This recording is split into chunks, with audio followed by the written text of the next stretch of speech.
मोदी के हनुमान अब मोदी सरकार में मंत्री बनेंगे। जी हां, हम बात कर रहे हैं चिराग पासवान की।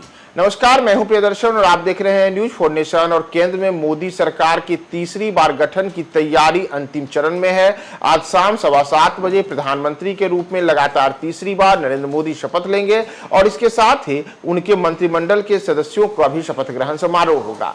तो इसमें जिस एक खास नाम की चर्चा सबसे ज्यादा है वे है चिराग पासवान।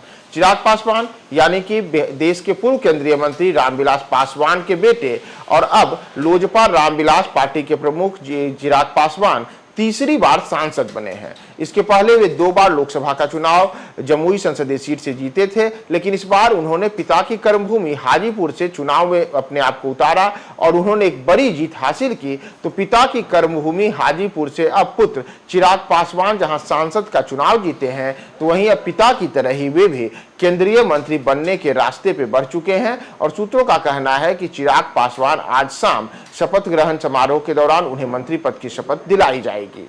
दरअसल पीएम मोदी और चिराग पासवान के बीच अटूट लगाव रहा है। चिराग पीएम मोदी को पिता तुल्य मानते रहे हैं, वहीं पीएम मोदी भी चिराग को एक बच्चे की तरह स्नेह देते रहे हैं। 42 वर्षीय चिराग पासवान ने सबसे पहले एक्टिंग की दुनिया में अपने करियर की शुरुआत की और उन्होंने फिल्म इंडस्ट्रीज में काम किया। लेकिन फिल्म इंडस्ट्रीज में काम की शुरुआत के बाद वे चिराग पासवान राजनीति में आ गए और राजनीति में उन्होंने एंट्री ली। चिराग ने वर्ष 2014 और 2019 के लोकसभा चुनाव में जमुई संसदीय सीट से चुनाव लड़ा और वहां से सांसद बने। वहीं वर्ष 2024 में उन्होंने अपने पिता के संसदीय क्षेत्र हाजीपुर से सांसद बनने का सपना साकार किया।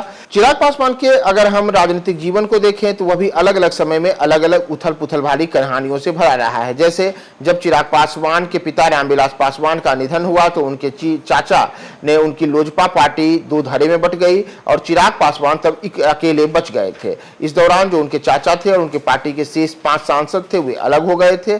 लेकिन उस दौरान चिराग पासवान ने अपनी एक अलग पार्टी लोजपा रामविलास का गठन किया और बिहार के युवाओं का ध्यान आकर्षित करने के लिए बिहारी फर्स्ट अभियान की शुरुआत की। बिहारी फर्स्ट अभियान के उद्देश्य से बिहार राज्य का पूर्ण विकास करने का मकसद बता करके चिराग पासवान चुनाव मैदान में उतरे और लगातार उन्होंने अलग अलग समय पर अलग अलग भूमिकाएं अदा की। जिसमें इस बार जब लोकसभा के चुनाव हुए तो चिराग पासवान की पार्टी ने 5 संसदीय सीटों से चुनाव लड़ा और 5 की 5 संसदीय सीटों पर उनकी पार्टी को जीत मिली है।